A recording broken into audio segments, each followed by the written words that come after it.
संजय गुप्ता जी, बहुत आपने डिफेंड किया अनिल देशमुख को टीवी पर, दंगल में भी कई दफे आए लेकिन बचा नहीं पाए। बचा नहीं पाए थे तो क्या ताल्लुक है? मतलब हमारे देश का एक संघीय ढांचा है, उस संघीय ढांचे में अदालत को एक इख्तियार है कि वो इस तरह की अगर कोई बात आती है तो सीबीआई को इंक्वायरी के लिए दे सकते हैं।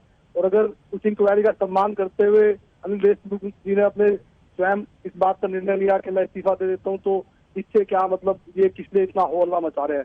उनका पर्पस यही है कि ठीक है सीबीआई अपनी जांच कर ले, सीबीआई की अभी तो जांच होगी, जांच होने के बाद जो भी होगा सो होगा। लेकिन ये कभी कहते हैं कि इस्तीफा दे दिया तो वो भी उद्धव जी क्यों चुप है, उद्धव जी क्यों दे देते? क्या नैतिकता के आधार पर एक मिनिस्टर ने इस्तीफा दिया है तो क्या इस्तीफा देने का ठेका सिर्फ क्या महाराष्ट्र सरकार ने रखा है? क्या लाल किले पे जब झंडा फहर गया था खालिस्तानी हुआ तब किसने इस्तीफा दिया? पुलवामा हुआ तब किसने इस्तीफा दिया? ये नैतिकता ये क्यों नहीं दिखाते? बंगलुरु के अंदर जो सेक्स स्कैंडल के अंदर मिनिस्टर एक इन्वॉल्व थे, वो उन्होंने कितनी मुश्किल से इस्तीफा दिया। मतलब ये तो इनके ऊपर जब आरोप प्रत्यारोप लगते हैं, इनके ऊपर कोई बात होती है, इनकी कोई नेग्लिजेंसी होती है, इनकी सरकार से कोई चूक होती है, इनके ऊपर आरोप प्रत्यारोप लगते हैं, ये इस्तीफा देते नहीं है। और अगर यहाँ पर एक इस्तीफा दे दिया है तो ऐसे होल्ला मचा रहे हैं जैसे पता नहीं क्या हो गया है। इस्तीफा दिया है कि जांच सही से हो जाए, जांच के बाद जो भी निष्कर्ष निकल के आएगा उसको देखेंगे, तो इसमें इतना होल्ला मचाने की इसलिए क्या जरूरत है? संजय जी, नैतिकता उस दिन कही जाती जिस दिन परमबीर की चिट्ठी आने के बाद इस्तीफा दे दिया होता।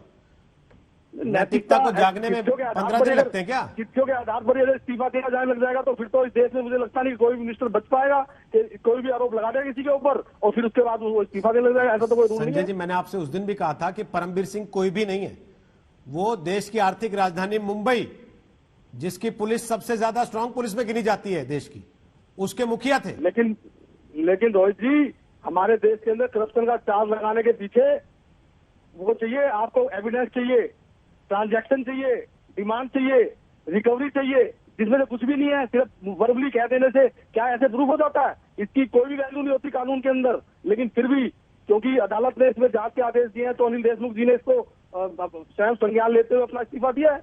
इसकी कोई रिलेवेंसी नहीं होती कानून के अंदर। अगर आप मतलब कानून के अंदर जाएंगे तो मुख्यमंत्री ने उनसे नहीं कहा था कि इस्तीफा दो, उन्होंने अपनी मर्जी से दे दिया, मानता दिखाते हुए। उनसे स्वयं डिस्कस भी अपने विवेक के आधार पर उन्होंने अपना इस्तीफा दिया है। सरकार को नहीं करवाना था, उन्होंने खुद दे दिया।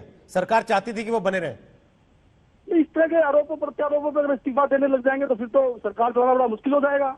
लेकिन हमारे देश का संघीय ढांचा जिसका सम्मान किया जाना चाहिए, अगर अदालत ने उसकी सीबीआई इंक्वायरी के लिए लिखा है तो उसका सम्मान करते हुए उन्होंने कहा ठीक है कि मैं इस्तीफा दे देता हूँ। गुप्ता जी, संघीय ढांचा ये भी कहता है कि अगर कोई गृह मंत्री बैठा है, उसके नीचे की एजेंसी यानी कि पुलिस उस पर लगे आरोपों की जांच कर रही है तो वो कैसे करेगी? इसलिए वो परमबीर सिंह चले गए सीबीआई के पास। सुन लीजिए ना सर, बात तो सुन लीजिए। जब तक उनके नीचे रहने वाली पुलिस जांच कर रही थी, उनके नीचे रहने वाली एजेंसियां जांच कर रही थी, तब तक तो उनको इस्तीफा देने की नहीं सूझी। आप डिफेंड करते रहे कि क्यों इस्तीफा दें।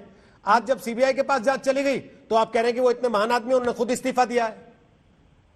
तो ठीक है, अब जांच के लिए तो एक हाई कोर्ट के जज की कमेटी भी बिठाई गई थी कि हाई कोर्ट के जज की कमेटी इस बात की जांच करेगी। वो भी जांच कर रही थी। लेकिन अब अगर हाई कोर्ट ने इस तरह का डिसीजन लेकर के केंद्रीय एजेंसी को सौंपा है सीबीआई को, तो ठीक है, उन्होंने अपने विवेक के आधार पर उन्हें लगा कि मैं इस्तीफा दे देता हूँ तो उन्होंने दे दिया। ये उनका विवेक है अपना। चलिए, ये आपने एक नई बात बताई कि महाराष्ट्र की सरकार उनका इस्तीफा नहीं कराना चाहती थी। मुख्यमंत्री ने नहीं कहा था, उन्होंने खुद अपनी मर्जी से इस्तीफा दे दिया, अपने मन से। हाँ, तो उनको अपना मन से लगा उनको, इसलिए उन्होंने अपना इस्तीफा दे दिया। जांच होने के बाद जो भी दोबारा से जो भी बात होगी हो जाएगी। अच्छा, उसके बाद दोबारा बना देंगे उनको अगर जांच में क्लीन चिट हो जाती है तो? कुछ भी जांच के अंदर क्या होता है क्या नहीं होता है, जांच के आधार पर कोई किसी को फांसी पे तो नहीं चढ़ाया जा सकता। एक जांच के तो आदेश दिए हाईकोर्ट ने कि जांच कर ली जाए इसकी सीबीआई के द्वारा।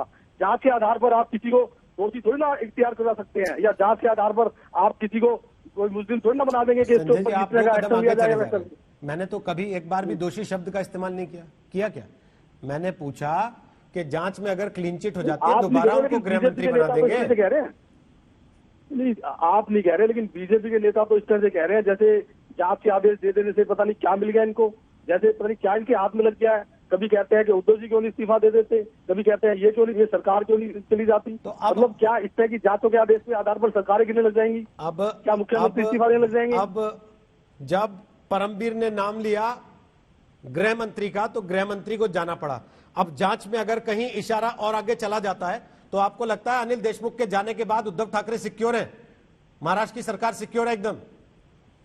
नहीं, देखिए, सरकारों का सिक्योर होना उसका एक अलग मेथड है। अगर इस तरह के इतिहास की आप बात करेंगे तो ऐसे तो सलामुद्दीन केस के अंदर, इनकाउंटर के अंदर अमित शाह साहब जेल में गए थे, लेकिन नरेंद्र मोदी साहब जो है वो मुख्यमंत्री थे स्टेट के, उन्होंने इस्तीफा ले दिया था अपना उसके बावजूद भी। लेकिन उसके बाद जांच के बाद अब 13-14 साल के बाद क्या निकल के आया, उनके अंदर उनको सीबीआई कोर्ट ने बरी कर दिया। तो सिर्फ जांच हो जाने के अनुसार या किसी के खिलाफ कुछ चार्ज लग जाने के अनुसार सरकारें तो नहीं गिरेंगी। तो आपको सरकार उम्मीद है गिरने का फार्मूला तो अलग है कि सीबीआई की जांच निष्पक्ष होगी और अनिल देशमुख क्लीन चिट पा जाएंगे? बाद में ये तो नहीं बिल्कुल कहेंगे होना कि सीबीआई चाहिए। केंद्र की है, हमारी नहीं थी? ये भी कहा जाएगा, ये भी अच्छा, ये भी कहने के लिए तैयार बैठे हैं आप? केंद्रीय एजेंसी है, ये बिल्कुल कह सकते हैं। अगर वो उसके अंदर कोई भी तथ्य ऐसा लगेगा कि सीबीआई ने कहीं पर भी कोई पारदर्शिता नहीं किया है या पक्षपात किया है, तो अगर ऐसा लगेगा तो बिल्कुल कहा जाएगा।